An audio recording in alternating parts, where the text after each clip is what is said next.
Assalamualaikum warahmatullahi wabarakatuh.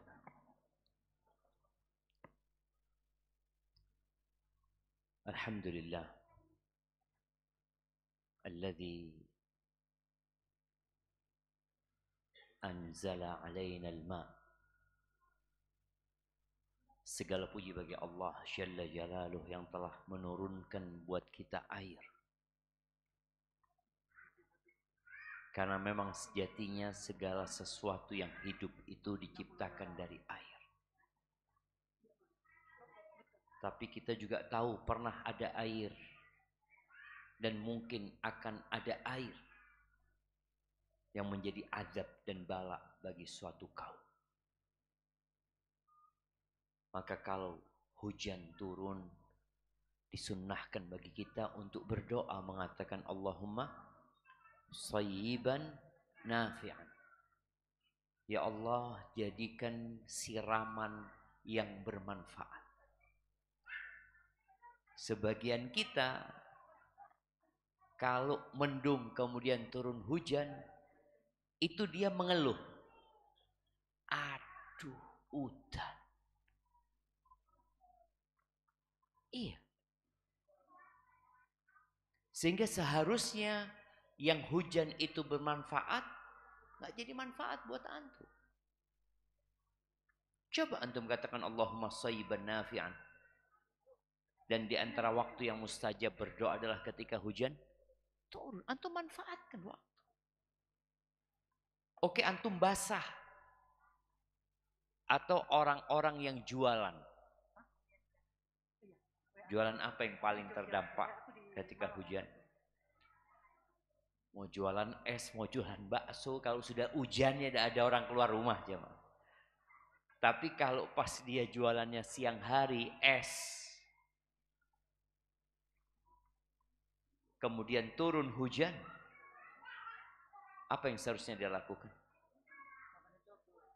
Tetap berdoa Allahumma sayyiban nafi'an. Dan ketika musim hujan jualannya seharusnya diganti. Ganti apa? Ganti gorengan.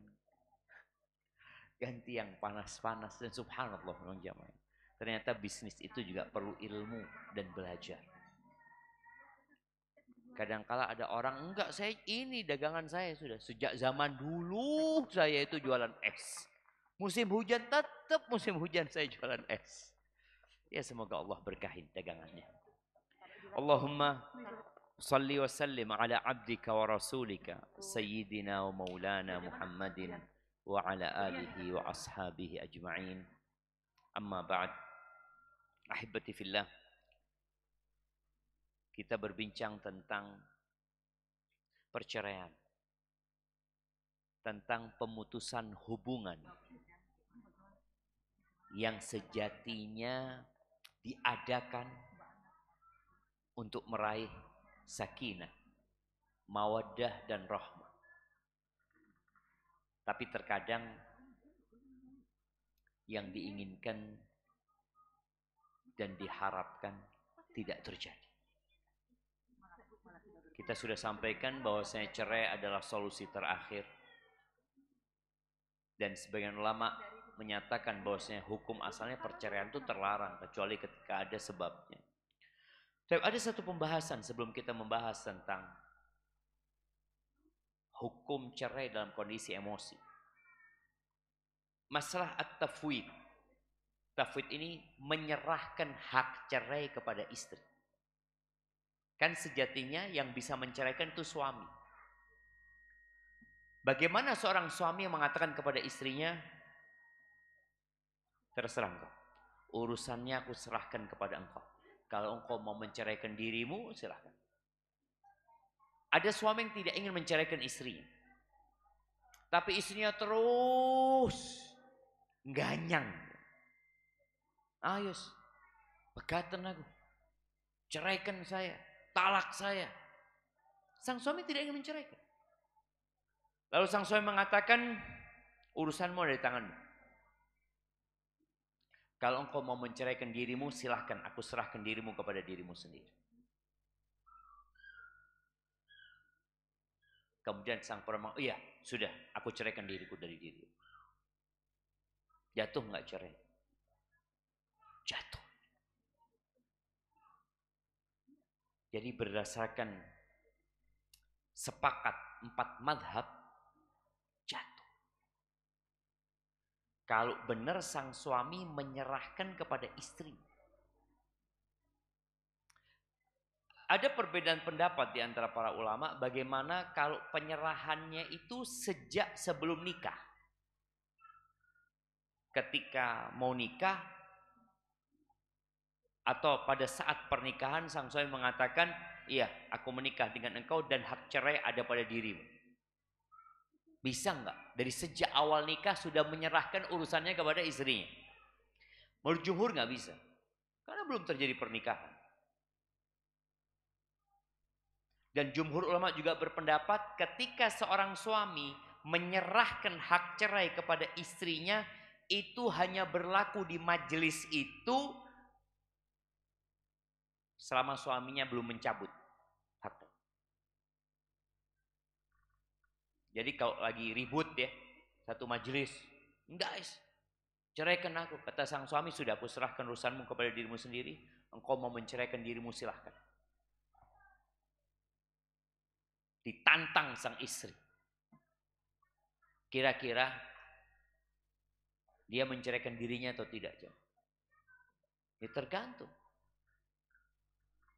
Karena ada istri memang yang tidak ingin dia sebagai penyebab perceraian. Artinya ketika dia keluar dari rumah tersebut dan terjadi perceraian, nggak ingin orang mengatakan engkau menceraikan dirimu sendiri. Malu dia. Tapi dia lebih suka enggak suamiku yang boleh.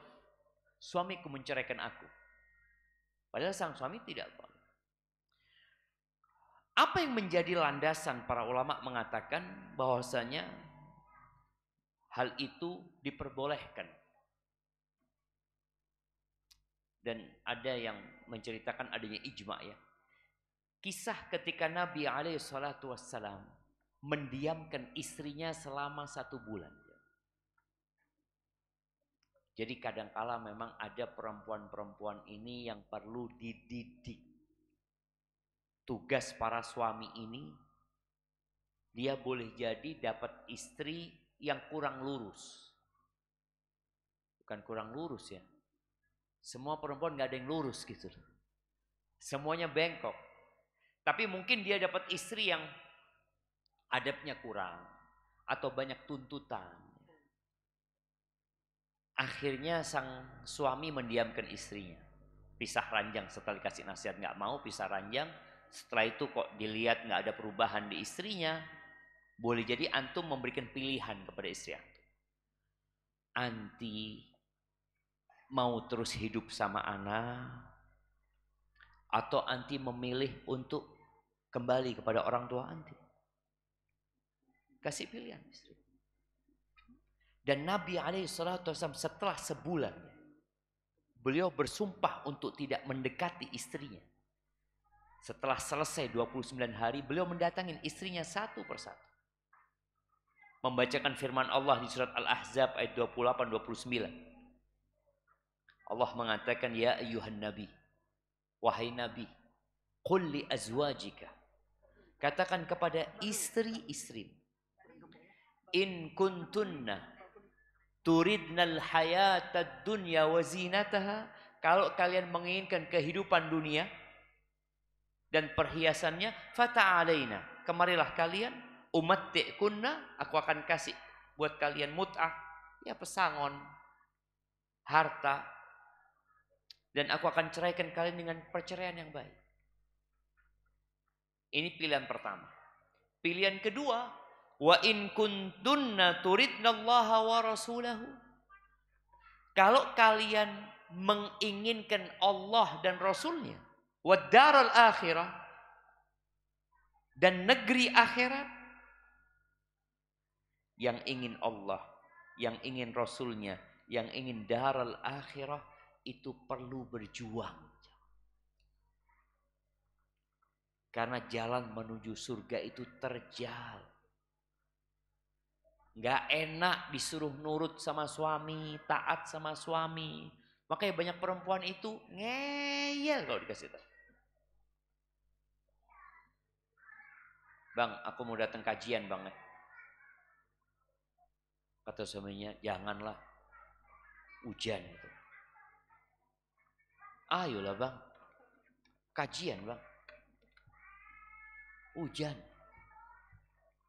Ilmu bang. Terus panjang. Padahal seharusnya dia mengatakan sami'na wa ata'na. Kalau mau merayu nggak apa-apa. Karena ada suami-suami yang memang butuh dirayu. Tapi dengan bahasa yang indah. Tapi kalau suaminya melarang sesuatu, ya sudah sami'na wa ata'na. Baik, pilihan kedua tadi, kalau kalian menginginkan Allah dan Rasulnya dan kehidupan akhirat, maka sesungguhnya Allah, fa innallaha a'adda lil muhsinati minkunna ajran 'azim. Allah menyediakan pahala yang besar buat orang-orang yang berbuat baik di antara kalian. Aisyah menceritakan, khayyarana Rasulullah sallallahu alaihi wasallam, Nabi alaihi salatu wasallam memberikan pilihan kepada kami. Tadi, bercerai atau tetap bersama Nabi sallallahu alaihi wasallam. Fakhtarnallaha wa rasulahu. Kami kemudian memilih Allah dan Rasul. Dan Nabi menganggap hal itu ya bukan apa-apa. Yang memang pilihan. Boleh seorang suami memberikan pilihan kepada istrinya, menyerahkan urusan kepada istrinya. Udah terserah engkau. Engkau mau menceraikan dirimu, aku serahkan kepadamu. Dirimu sendiri. Tapi bagi para suami, hendaklah tidak sembarangan melakukan tafwid, serah terima cerai ini. Karena ada perempuan-perempuan yang agamanya kurang. Yang kita sebagai suami bertugas untuk mendidik dia sebenarnya. Baik, bicara menceraikan dalam kondisi emosi. Yang pertama kalau bicara syarat tolak itu, ya dia harus balik. Dia harus berakal. Dan bukan dipaksa. Jadi jumhur ulama berpendapat bahwasanya nggak sah kalau anak-anak kecil yang belum balik menceraikan istri. Walaupun sebagian berpendapat kalau anak itu mumayyaz. Kok bisa anak kecil nikah jemaah? Iya, dulu ada jemaah. Jadi anak ini dinikahkan sama bapaknya. Ya di negeri kita pun sepertinya pernah terjadi yang seperti itu. Wes kawin no anaknya. Ini sama-sama yang satu umur 7 tahun, yang perempuan umur 3 tahun. Sudah ya nikahkan ya? Iya, jadi sudah dinikah. Kan walinya. Kan bisa diwakilkan, nikah nih. Tapi nggak kumpul jemaah, cuma sudah suami istri.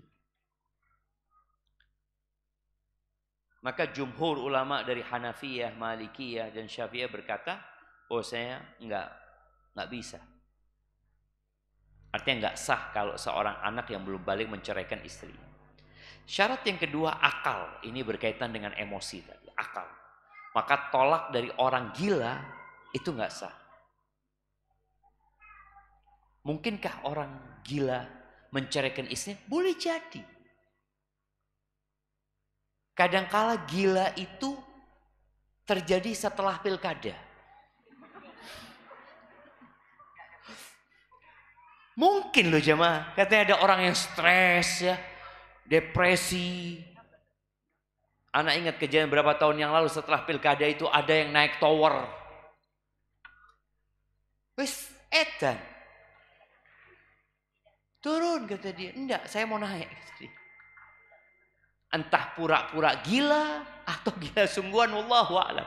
Tapi tolak dari orang gila, mau ini orang naik tower ya, habis pilkada kalah dia naik tower, wes bojoku tak pegat, aku ceraikan istriku.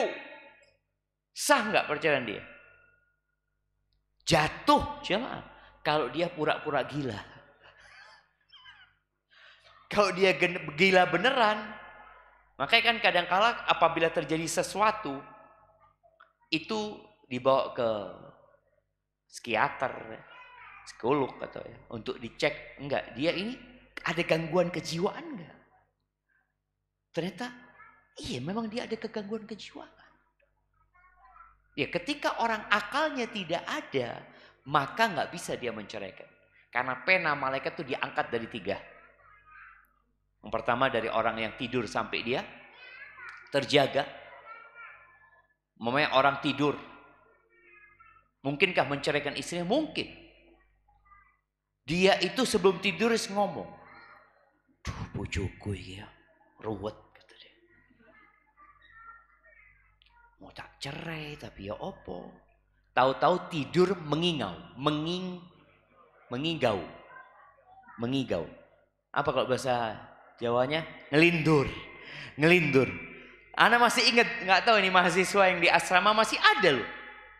Ada santri yang keluar jemaah, ngomong sendiri, terus masuk kamar tidur lagi. Ada seperti itu. Anak merasakan di pondok itu ada yang keluar nanti ya. Dia liatin orang-orang. Terus nanti tahu-tahu di atas kasurnya, jangan rek, ojo rek, anu. Itu kalau dia menceraikan istrinya dalam kondisi ngelindur tadi, nggak sah. Kemudian orang gila sampai dia sadar dan anak kecil sampai dia balik, dia besar. Ada pembahasan juga berkaitan dengan akal ini, bagaimana hukum tolak orang yang kena sihir. Karena kita tahu di antara sihir yang dilakukan oleh manusia itu tujuannya memang memisahkan antara suami istri. Perlu membahas apabila sihirnya itu mempengaruhi akalnya. Sampai yang berbicara itu boleh jadi bukan dirinya. Kita tahu ya, orang yang kena sihir kadang-kala ngomong bukan suara dia. Bukan. Matanya, pandangannya, enggak, ini bukan dia. Yang dia kurus ya mah. Tahu-tahu 6 orang megangi, diuntal no katanya. Bukan dia kena sihir. Orang yang kena sihir dan betul bahwa akalnya tidak ada bersama dia ketika dia menceraikan istrinya, maka nggak jatuh. Karena tadi syarat menceraikan itu akal, ada akalnya. Tapi kalau orang kena sihir, tapi dia sadar dengan dia ucapkan. Kan ada orang kena sihir, sihirnya itu ya membuat dia benci sama istrinya. Gak seneng lihat istrinya. Apalagi lihat mertuanya, kepingin dia untal mertuanya. Iya, ada orang yang benci. Tapi akalnya gak sampai hilang. Maka kalau dia menceraikan, jatuh cerai. Intinya akal dia, apakah ada bersama dia? Apakah sedang tertutupi sehingga dia tidak sadar? Maka keabsahan tolaknya itu tergantung dengan keberadaan akalnya. Nah, kita masuk ke pembahasan hukum cerai orang yang marah. Talaqul ghadban. Orang kalau marah itu jelek jemaah. Makanya kalau ada orang marah di video, setelah itu videonya ditunjukkan, ini loh, engkau tadi marah. Siapa ini kata dia? Masa kata dia? Iya engkau. Bagaimana orang ketika marah bisa membunuh? Dia bunuh orang itu. Ada seorang wanita yang tahu suaminya kawin lagi. Kemudian suaminya tidur, disiram bensin, diobong. Ada. Sampai mati suaminya. Kemudian dia menyesal. Pokoknya orang kalau sudah marah itu ya Dikuasai sama syaitan. Bagaimana hukum tolak orang yang marah? Sedangkan kebanyakan orang menceraikan itu disebabkan marah. Rasul sallallahu alaihi wasallam mengatakan la taghdab. Ketika ada sahabat yang minta nasihat, nasihatnya apa? Jangan marah. La taghdab. Ini menunjukkan marah itu omongan yang diucapkan, ya, perbuatan yang dilakukan, dia akan dihisab. Taib.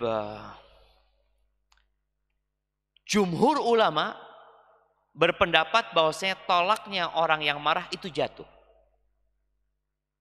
Walaupun ada di antara para ulama yang membagi emosi itu 3 macam. Yang pertama, ya, orang yang marah biasa. Makanya sulit sebenarnya jamaah untuk mengukur marah ini. Dikatakan fulan marahnya biasa atau marahnya marah beneran. Marah yang keras sekali. Kalau orang itu marah biasa-biasa aja, maka jatuh cerai. Sepakat semua ulama. Apa dalilnya? Dalilnya hadis Khawlah bintu Tha'labah. Khawlah bintu Tha'labah ini yang Allah sebutkan di surat Al-Mujadilah. Qad sami'allahu qawlan lati tujadiluka fi zawjiha. Allah mendengar omongannya Khawlah yang sedang berdialog tentang urusan suaminya. Pernah suatu hari Khawlah ini ketemu sama Umar bin Khattab. Dipanggil Umar sama Khawlah. Umar itu di jalan. Amirul Mukminin. Pemimpinnya umat Islam. Yang kekuasaannya pada waktu itu sudah sampai Urshalim, sudah sampai Syam, sudah sampai Irak, Iran sana. Dipanggil sama Khawlah, ini diem. Sampai orang-orang heran, Umar yang keras biasanya, yang tegas seperti ini, dipanggil Khawlah, dengar dikasih nasihat sama Khawlah. Ketika sudah selesai, Khawlah pergi. Tanyalah orang-orang ini, ya Amirul Mukminin, engkau kok menyimak dengan penuh perhatian kepada perempuan itu? Siapa perempuan itu? Gimana aku nggak mau mendengarkan dia? Allah aja dengar omongannya dia.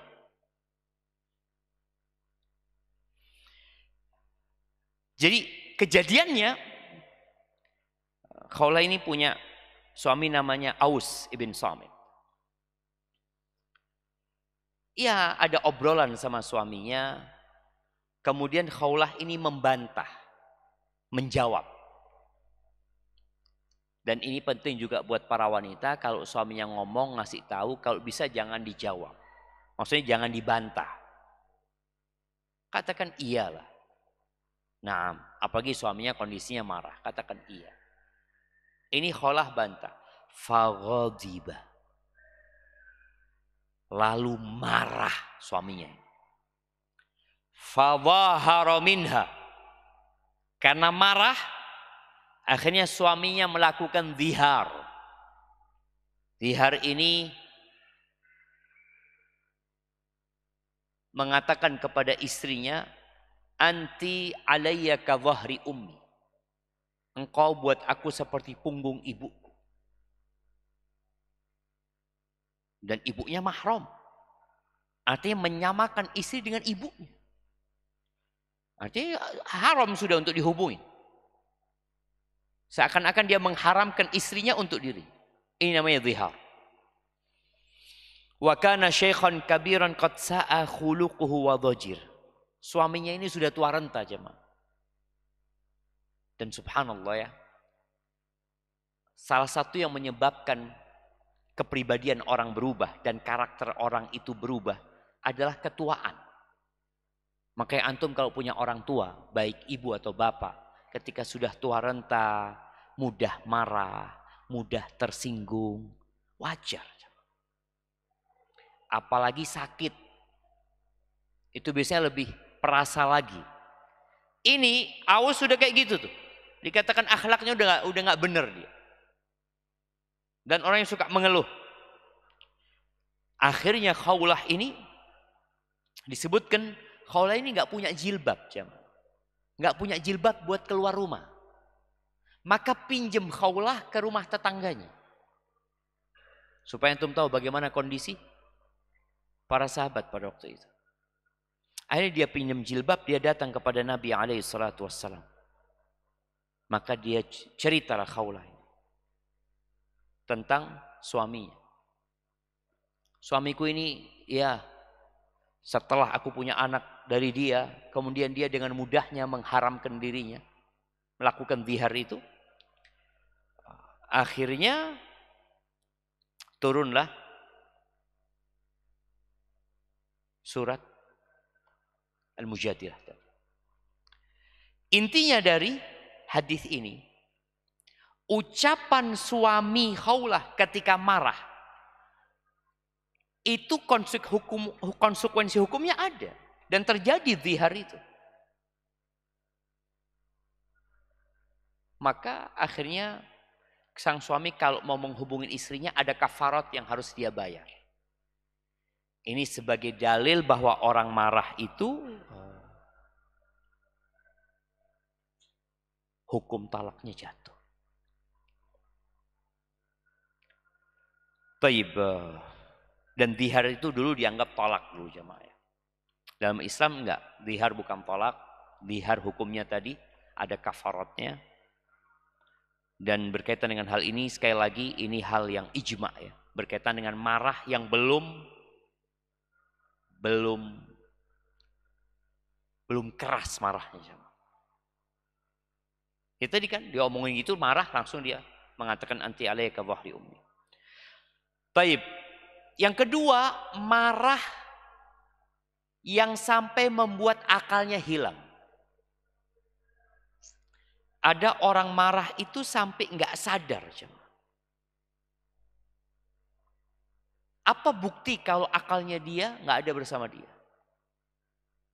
Dia nggak sadar, dia ngelempar sini, ngelempar sana, teriak-teriak. Kemudian dia mengatakan, aku ceraikan engkau 1.000.000 kali. Sudah. Sang istri akhirnya pulang ke rumah orang tuanya.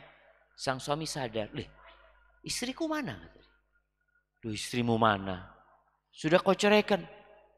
Loh enggak, aku nggak nyeraikan istriku. Jadi dia benar-benar nggak sadar dengan yang dia ucapkan. Marah yang sampai puncaknya ini, yang sampai membuat akal itu hilang, seperti orang mabuk jamaah. Maka ulama sepakat nggak jatuh. Nggak jatuh. Kenapa? Karena akalnya nggak ada bersama dia. Maka dia dihukumi seperti orang gila. Dan ini ada yang menukil ijma bahwasanya orang yang marah sampai tertutup akalnya itu seperti orang gila sehingga nggak jatuh cerainya. Taib yang diperselisihkan oleh para ulama, orang yang marah sampai tingkat kemarahan yang lumayan dahsyat tapi nggak sampai akalnya hilang. Dia sadar. Dia menceraikan istrinya dalam kondisi marah yang memuncak tapi dia sadar. Aku ceraikan engkau. Ya namanya orang marah. Dia mungkin sambil menahan diri ingin melakukan KDRT sama istrinya. Tapi dia tahan akhirnya dia ngomong. Dia menceraikan istrinya. Ini permasalahan yang diperselisihkan. Tapi 4 madhab sepakat jatuh. Jadi marah yang biasa, marah yang tengah-tengah ini, itu jatuh. Yang enggak jatuh itu marah yang menutup akal. Karena banyak orang-orang akhirnya cari fatwa. Supaya talak yang dia ucapkan itu tidak sah. Dia berdalih mengatakan, saya marah waktu itu Pak Ustadz. Marah yang mana? Ini kan tadi standar marah yang mana itu yang sulit untuk ditetapkan. Kalau marah yang sampai puncaknya saya nggak sadar dengan saya ucapkan, nggak jatuh. Tapi kalau marah, ya saya marah, saya sadar gitu Ustaz, bahwa saya menceraikan istri saya. Tapi saya nggak kuat Ustaz, nahan diri Ustaz. Dan ini buat para wanita tadi, kalau suaminya sedang emosi, sedang marah, jangan memancing. Suaminya ngancam, umpamanya. Engkau kalau tetap nggak nurut, saya ceraikan nanti. Ini kan masih ancaman, belum ya? Loh, ceraikan sekarang saja. Sekarang. Ada perempuan yang memancing jemaah. Loh, suami ditantang. Jadi jemaah. Maka tadi tolong wanita kalau suaminya marah, tahan. Karena ana lebih condong kepada pendapat jumhur ulama yang mengatakan jatuh cerainya. Ada sebagian mengatakan enggak, tapi jumhur ulama berpendapat jatuh. Apa dalilnya? Ya, tadi hadis Khawlah yang dizihar sama suaminya dalam kondisi marah. Dan ternyata ada konsekuensi hukumnya. Kemudian orang yang marah itu mukallaf. Selama akalnya ada sama dia itu mukallaf. Artinya mukallaf itu segala tindakan yang dia lakukan itu akan dihisap. Penanya malaikat tidak diangkat. Yang diangkat itu cuma dari 3 orang. Majnun, yang tidur, sama yang belum balik. Nih orang marah, mukallaf dia. Makanya dilarang marah. Dan ketika Allah Azza wa Jalla menyebutkan tentang orang-orang yang bertakwa itu, apa kata Allah? Wal kadhiminal ghaidh. Orang yang menahan emosinya. Nabi SAW ini buat yang suka marah. Nabi SAW nggak pernah marah jamaah untuk dirinya. Beliau baru marah kalau agama yang dilanggar. Syariat yang dilecehkan. Baru beliau marah. Sedangkan kita kebanyakan marahnya untuk dirinya. Dan hampir tidak pernah marah untuk agamanya. Tidak pernah marah untuk agama. Coba antum lihat, kapan ana marah buat agama ya? Yang ada untuk diri kita. Dibully marah, dimaki marah, dibantah marah. Dan ini nasihat buat para suami ya. Iya, kita tahu istri nggak boleh kurang ajar. Istri nggak boleh bantah.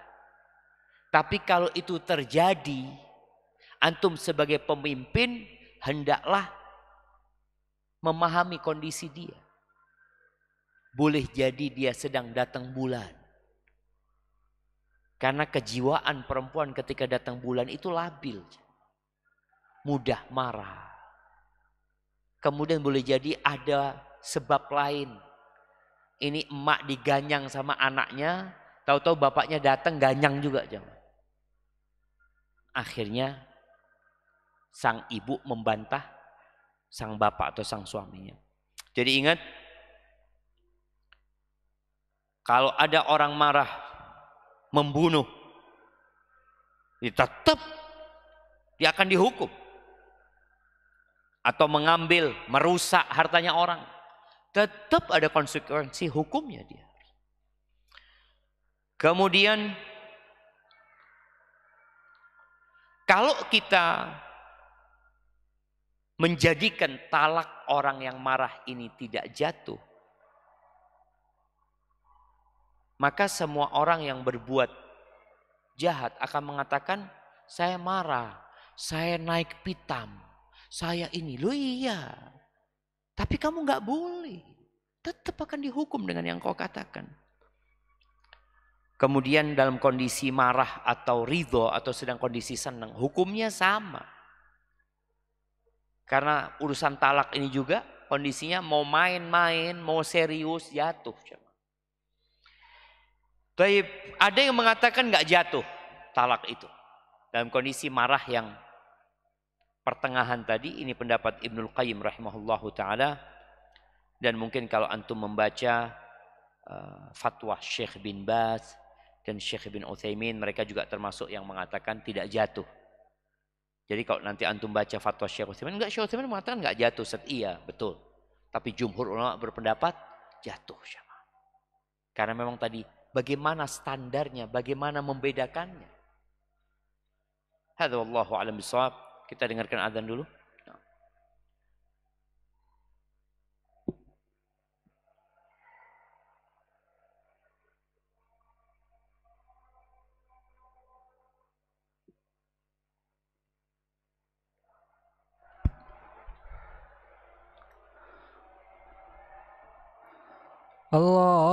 Allahu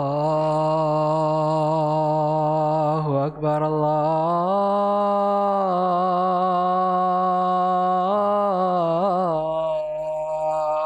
Akbar.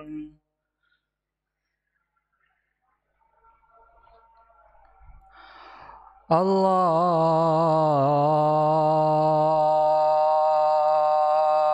Akbar, Allahu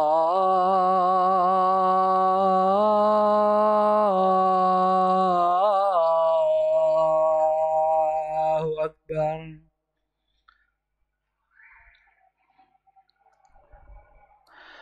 Asyhadu an la ilaha illallah.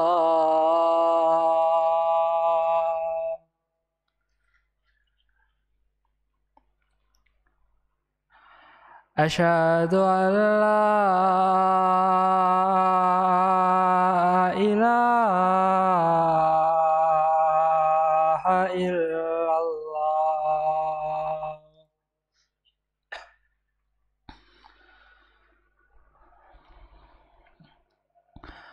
Asyhadu anna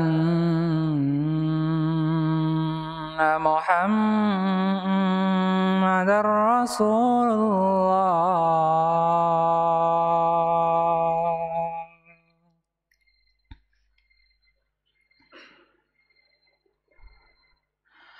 Asyhadu anna Muhammadar Rasulullah.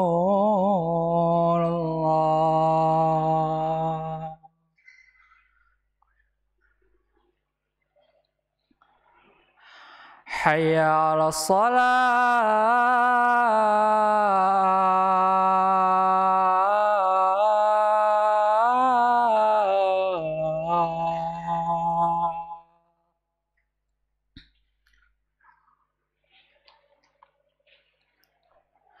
Hayya 'alas shalah.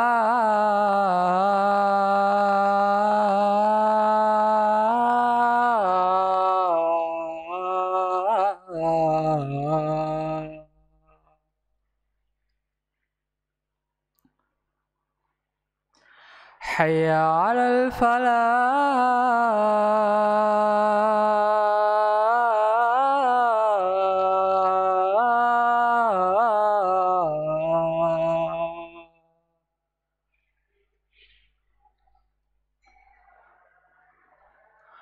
Hayya 'alal falah.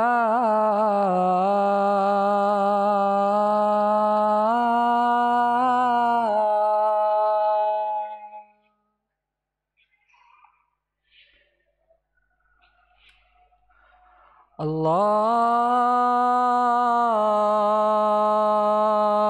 Akbar, Allahu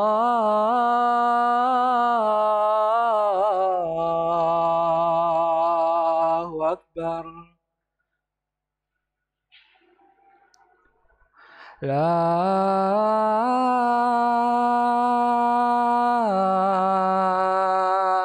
ilaha illallah.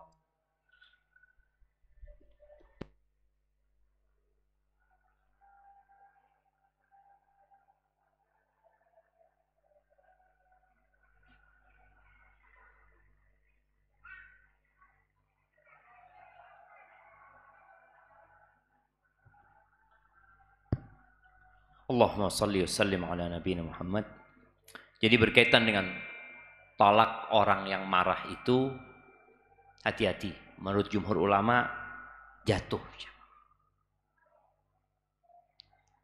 Jangan sampai akhirnya antum cari fatwa yang enak. Ustadz ngomong jatuh, tak tanya ustadz lain lah. Ya Ustadz, kayaknya fatwanya Syekh Utsaimin tidak apa-apa kan Ustadz ya. Padahal dia ceraikan istrinya selalu dalam kondisi marah. Cuma marah yang mana? Karena dalam pendapat yang membagi marah jadi 3 itu, mereka mengatakan marah yang tidak syadid itu jatuh. Terus antum mengukurnya apa? Ya saya tadi nggak bisa nahan diri. Saya kemudian menceraikan. Sadar. Dia jatuh cerai. Bagaimana hukum talakus sakran? Talak orang yang sakran. Sakron, apa sakron? Sakran itu mabuk jemaah. Ada 2 kondisi orang yang mabuk. Ada orang yang mabuk tapi dia punya alasan kenapa dia mabuk. Maka yang seperti ini nggak jatuh talaknya. Orang yang umpamanya dikasih minuman, dipaksa untuk minum, dia nggak mau minum. Atau orang yang mengkonsumsi sesuatu di dokter umpamanya ya, dia harus minum sesuatu ini untuk pengobatan umpamanya yang memang nggak ada obat lain. Pokoknya dia mabuknya itu secara agama diperbolehkan. Kondisi dia. Itu nggak jatuh cerainya. Tapi kalau dia sengaja mengkonsumsi sesuatu yang membuat dia mabuk, maka ada 2 pendapat ulama. Dan pendapat jumhur sekali lagi mengatakan jatuh cerai. Jadi kalau orang sengaja minum, kemudian dia menceraikan istrinya, dalam kondisi dia mabuk atas pilihan dia, maka jatuh cerainya. Sebagian mengatakan tidak, tapi pendapat yang mengatakan jatuh, itu sepertinya lebih kuat. Walaupun yang mengatakan tidak jatuh, kan orang ini akalnya nggak ada gitu. Iya, cuma dia menghilangkan akalnya dengan sengaja. Dia sengaja menghilangkan akal. Maka dengan apa yang dia lakukan, dia mukallaf. Dia akan dihisab. Karena dia sengaja melanggar agama, kemudian tadi mengkonsumsi sesuatu yang tidak diperbolehkan, maka akhirnya jumhur ulama berpendapat talak yang diucapkan oleh dia jatuh. Hadza wallahu a'lam bishawab. Kita masuk ke sesi tanya jawab. Masya Allah ini pertanyaannya banyak banget jemaah. Semoga baik-baik saja pertanyaannya.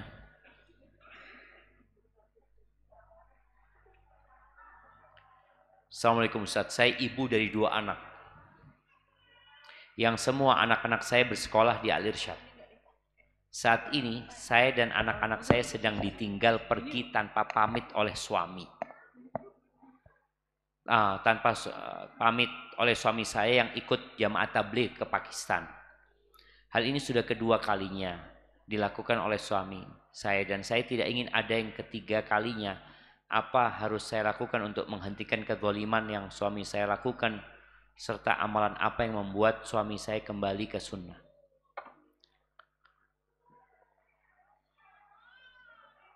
Nah, yang pertama, seorang itu ketika meninggalkan istrinya karena urusan agama seperti jihad fi sabilillah, itu juga meninggalkan istri, maka dia harus mencukupi istri.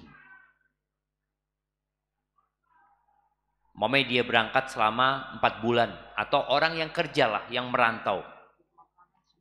Yang merantau selama 1 tahun umpamanya. Dia tetap punya kewajiban membiayai istrinya. Kalau ibu ini yang bertanya, suaminya tetap bertanggung jawab ya, maka pertahankan rumah tangga. Tapi ada suami yang kemudian lupa dengan hak-hak istrinya. Hak-hak anaknya. Dia berkata, saya berjuang di jalan Allah umpamanya, saya akan berdakwah umpamanya. Tadi ketika mau berdakwah, kenapa harus jauh-jauh ke Pakistan umpamanya? Kalau berdakwah banyak orang-orang yang perlu didakwahi. Dan ketahuilah jamaah bahwasanya dakwah itu fardun alal kifayah. Artinya kalau sudah ada yang melakukan, yang lainnya nggak wajib. Sedangkan memberikan nafkah kepada istri dan anak itu fardu ain. Wajib suami memberikan nafkah kepada anak-anaknya. Ada sebagian suami mungkin yang mengatakan, "Ana Ustaz, keluar, khuruj dia. Alhamdulillah istri dan anak-anak masih makan." Siapa yang ngasih makan? Tetangga-tetangga. Iya jemaah. Tetangga-tetangganya gitu loh. Sang suami berpikir dia telah melakukan kebaikan. Engkau mau berdakwah, silahkan menyampaikan agama Allah dengan syarat engkau punya ilmu. Tapi jangan sampai engkau menelantarkan yang menjadi kewajibanmu. Maka kalau bicara amalan apa saja yang bisa mengembalikan suami ya untuk belajar sunnah ini ya.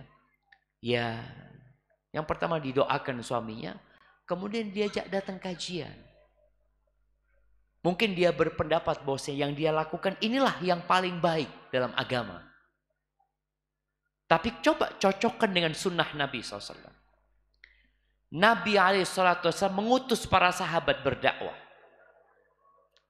Ali bin Abi Thalib dikirim ke Yaman. Siapa lagi? Mu'ad bin Jabal dikirim ke Yaman. Abu Musa al-Asy'ari dikirim ke Yaman. Aminu hadil ummah Abu Ubaidah Amir bin Jarrah dikirim ke Bahrain.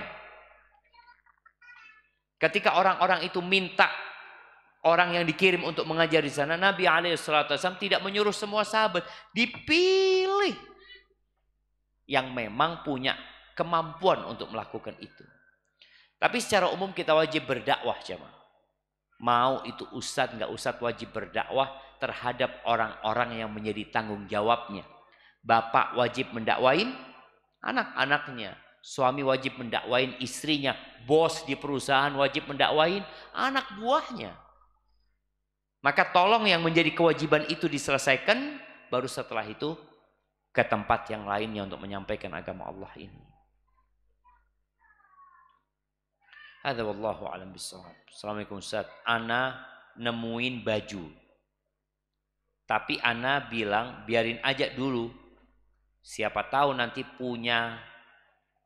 punyanya pemiliknya ambil. Tapi beberapa waktu kemudian 3 pekan berlalu belum ada yang ambil. Jadi ana ambil lalu ana cuci.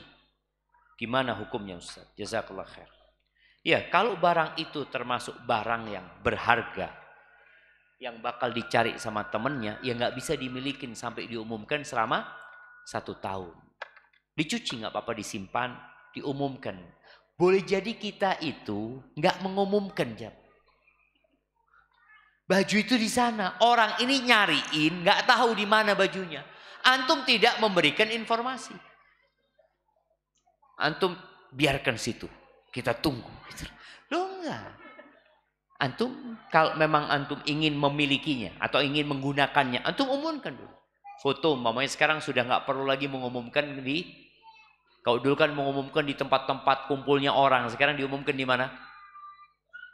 Status antum di medsos diumumkan. Ditunggu sampai 1 tahun. Kalau memang bajunya itu baju yang berharga. Tapi memang ada orang-orang yang bajunya ya dia sudah nggak dicari, apalagi sudah jatuh kena tanah ini, memang sengaja ditinggal. Maka tetap kalau antum tahu baju itu berharga, diumumkan dulu. Jangan kemudian antum pakai. Hadza wallahu a'lam bissawab. Bismillah, ahsanallahu ilaikum Ustaz. Izin bertanya, ana seorang ikhwan yang insya Allah akan menikah. Calon istri ana menginginkan jika setelah menikah ingin pakai cincin apa? Couple ya. Cincin sepasang. Yang mana ana dan istri ana memakai sebagai tanda kalau kita sudah menikah. Kalau memakai tanpa ada keyakinan apapun, hanya sekedar pakai saja sebagai tanda kita sudah menikah. Yang ana tahu kalau seorang istri bebas saja pakai perhiasan. Namun dalam kasus ini dipakai untuk kedua suami istri. Dan cincin itu dipakai beberapa hari setelah akad. Mohon jawabannya Ustaz. Iya, berkaitan dengan cincin itu. Boleh pakai cincin, bebas jamaah. Cuma yang jadi masalah ketika tadi disebutkan kita mengikuti tradisi orang-orang non-muslim. Atau kita memiliki keyakinan. Keyakinannya tadi disebutkan kan. Keyakinannya pakai itu sebagai tanda sudah menikah. Dan gak boleh dilepas. Kalau dilepas, berbahaya dengan pernikahan. Berarti kan ada keyakinan. Makanya sang suami, kadangkala cincin itu gak enak. Namanya orang pakai cincin, capek dia lepas, dia taruh. Istrinya tanya, mas mana cincinnya mas? Jangan dilepas loh mas. Ini yang membahayakan. Tapi kalau sekedar mau pakai cincin sebagai kenang-kenangan, fadol. Tapi kalau sebagai tanda sudah menikah, sehingga orang-orang itu kan dibaratkan, kalau ada yang godain umpamanya, dia nunjukkan, oh sudah nikah. Apakah itu memang tanda jamaah? Jadi tadi yang kalau bicara cincin sekedar memang dipakai sebagai kenang-kenangan pemberian dari suami istri, nggak ada masalah. Tapi kalau tadi ada keyakinan sehingga harus dipakai selalu, kalau diletakkan ada sebagai tanda buruk nantinya, ada unsur tatoyur nanti di sana, maka tidak diperbolehkan. Barakallahu fikum. Ini panjang banget jemaah. Iya, kesempatan bertanya langsung buat akhwat. Aduh, takut kalau akhwat yang tanya. Iya, mak-mak kalau mau tanya. Tapi sebelum mak-mak tanya, anak akan bacakan pertanyaan yang panjang. Ustadz, jika pertanyaan anak agak panjang, bukan agak panjang, panjang sekali. Karena ini sangat penting bagi anak. Ahsanallahu ilaikum Ustadz. Bagaimana cara menjaga identitas diri sebagai seorang muslim ketika anak sering menghadapi pelecehan dari orang lain terkait penampilan fisik anak, seperti dipanggil seksi atau bahkan cewek oleh teman, jamaah dan sebagian asatidah di ponpes dulu. Padahal anak ikhwan. Semoga Allah mengampuni mereka yang ketawa. Antum jangan ketawa. Semoga Allah mengampuni mereka yang ketawa. Jujur ana sebenarnya bukan orang yang suka marah atau emosi. Tetapi karena pelecehan seperti itu, ana merasa perlu berbicara tegas kepada siapapun yang bersikap tidak hormat baik mereka yang melecehkan ana di ponpes dulu maupun siapapun dan dimanapun. Namun mereka tidak memahami trauma yang ana alami. Sering menuduh ana kurang ajar atau tidak punya sopan santun ketika ana berbicara tegas. Semoga Allah ampuni mereka yang ketawa. Jika ana berbicara lembut, mereka malah mengejek dengan sebutan kelembutan wanita. Atau bahkan berkata, jadi nafsu nih. Allahu Akbar. Semoga Allah mengampuni mereka yang ketawa. Saat ana mencoba menegaskan sikap, mereka malah mengejek dengan nada menghina seperti oh. Ini membuat ana merasa frustasi. Sampai terkadang muncul keinginan agar mata mereka yang berprasangka buruk itu tak lagi bisa melihat. Semoga Allah mengampuni mereka. Bahkan ketika ana berbicara tentang akhwat, hal yang wajar jika seorang ikhwat tertarik kepada akhwat, mereka justru bermuka masam. Ana sudah paham bagaimana pandangan nafsu ikhwan kepada ana.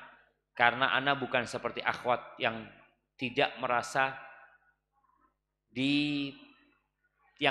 merasa dipandang nafsu oleh ikhwan. Apa nih jemaah?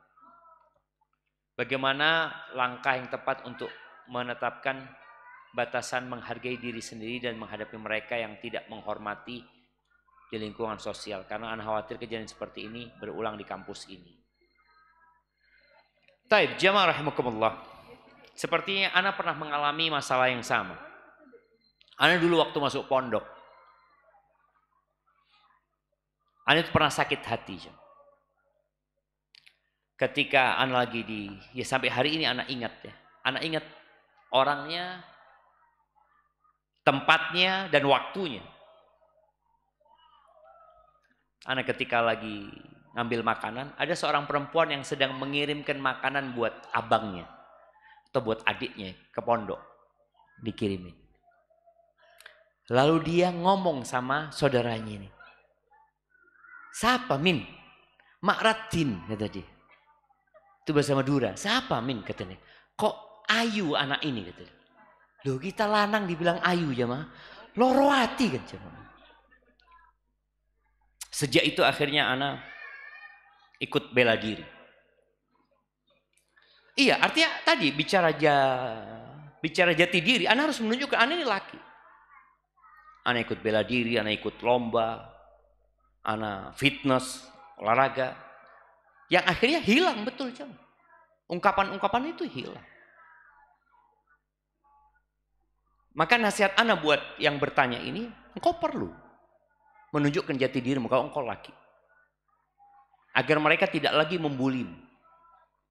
Maka usahakan mulai saat ini, tadi engkau berolahraga, engkau ya olahraga main bola bersama yang laki-laki ya, kemudian ikut bela diri, kemudian jaga tubuhmu seperti itu. Kemudian bicara ngomong sama orang. 90% akhlak mulia itu ada di taghaful. Mengabaikan omongan orang itu jamaah. Jangan dimasukkan ke hati. Sampai ada cerita ketika seorang dibuli. Ketika orang ini dibuli kemudian dia sakit hati. Orang yang membulinya itu semakin menjadi-jadi. Karena dia merasa ada korban yang bisa dia bully. Tapi ketika orang ini dibuli lalu mengatakan jazakallah khair, syukran, barakallahu fikum. Makasih banyak ya. Kalau dikatakan engkau kok bau gitu. Jazakallah khair atas informasinya. Makasih. Sudah, tanggapin dengan positif. Tapi kalau antum tanggapin dengan seperti tadi, antum marah-marah, antum malah nggak dihargai sama mereka. Maka yang perlu dilakukan bagaimana yang bertanya ini merubah penampilannya. Dengan tadi, dia berolahraga, dia ikut bela diri, dia fitness, dia main bola, sehingga orang tahu bahwasanya dia ana rojul gitu. Nah, ana rojul. Perlu ditampakkan gitu. Dan alhamdulillah akhirnya bulian itu habis. Dan memang sakit hati ketika dikatakan Ratin itu jamaah. Katakan ayu loh, cek ayu nih hari. Kalau ganteng seneng gitu kan jamaah. Tapi dibilang ayu sakit. Baik, ibu-ibu. Semoga nggak ada yang tanya. Karena memang pertanyaan yang keluar dari sana itu berat biasanya. Assalamualaikum Ustaz. Ketika kami sekeluarga bertamasya ke Batu Malang, ketika kami sudah sampai di hotel atau tempat rekreasi, apakah hukum menjamak qashar sholat masih berlaku? Barakallahu fikum. Iya, selama antum nggak niat mukim di tempat itu, sebagian ulama berpendapat selama tidak ada keinginan menetap lebih dari 4 hari atau 3 hari di tempat itu, maka antum boleh jamak qashar. Jamak qashar diperbolehkan walaupun di tempat rekreasi umpamanya ya. Cuma memang sunnahnya itu qashar, bukan jamak. Jamak itu kondisional. Kalau kondisi antum capek, fadhol. Kalau nggak capek, nggak ada kerjaan juga, ya ahsan. Qashar saja tanpa jamak. Pertanyaan terakhir ini.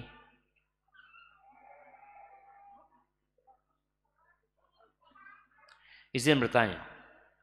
Hadis tentang Kullu ummati mu'afan illal mujahirin. Semua umatku dimaafkan, diampuni, kecuali orang-orang yang berbuat dosa terang-terangan. Lantas bagaimana Ustaz dengan surat An-Nahl yang artinya kemudian sesungguhnya Tuhanmu mengampuni orang-orang yang mengerjakan kesalahan karena kebodohan. Kemudian mereka bertobat. Setelah itu memperbaiki dirinya. Sungguh Tuhanmu setelah itu benar-benar Maha Pengampun dan Penyayang. Apakah kita jika sudah terlanjur membuat dosa terang-terangan kemudian bertobat, apa kita tidak akan mendapatkan ampunan seperti hadis di atas? Atau Allah Subhanahu wa taala mengampuni seperti di An-Nahl? Ahibati fillah, hadis yang pertama itu berkaitan dengan orang yang tidak bertaubat. Kullu ummati mu'afan illal mujahirin. Artinya seorang yang berbuat dosa itu masih ada kesempatan untuk diampuni sama Allah walaupun dia nggak tobat. Dosa yang tidak diampuni sama Allah cuma syirik. Nah, orang yang berbuat dosa terang-terangan itu berpotensi untuk tidak diampuni. Artinya dia akan dihukum dan dimasukkan ke neraka walaupun tidak kekal di dalamnya. Namun kalau bertobat, Allah mengatakan innallaha yaghfirudz dzunuba jami'a. Allah mengampuni semua dosa. Kalau orang bertobat, mau syirik pun kalau bertobat diampuni. Jadi kalau seorang pernah berbuat dosa terang-terangan kemudian dia menyesal dan bertobat, Allah akan terima taubat dia. Tapi kalau tadi ada orang berbuat dosa sembunyi-sembunyi, kemudian dia nggak bertobat, jemaah, sampai meninggal dia nggak bertobat, mungkinkah dia diampuni? Mungkin masih, mungkin. Tahtal masyiah, kalau Allah ingin ampuni, Allah ampuni. Jadi kesempatan untuk diampuni masih ada. Hada wallahu a'lam bishawab. Subhanakallahumma wa bihamdika asyhadu an la ilaha illa anta astaghfiruka wa atubu ilaik. Assalamualaikum warahmatullahi wabarakatuh.